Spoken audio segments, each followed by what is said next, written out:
Imekuwa ni kama mtindo wa huyu mwanasiasa maarufu kwenda katika shule na kumwaibisha mwalimu mkuu. Na tuna watoto na wazazi, tunashindwa sisi tutaweza kuangalia vipi hawa watoto na tupatio heshima, na hilo ndio jambo muhimu sana. Tukifanya makosa, kwa sababu sisi ni binadamu, kuna ile njia ambayo mwafaka ambayo inaweza tumika.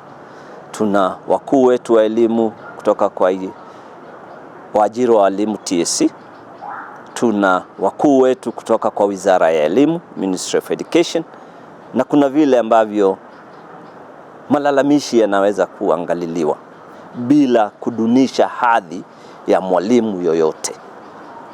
Na hilo tu ndio tunaomba kutokana kwa wanasiasa wetu, ili walimu wakienda shuleni awe na nguvu ya kufanya kazi.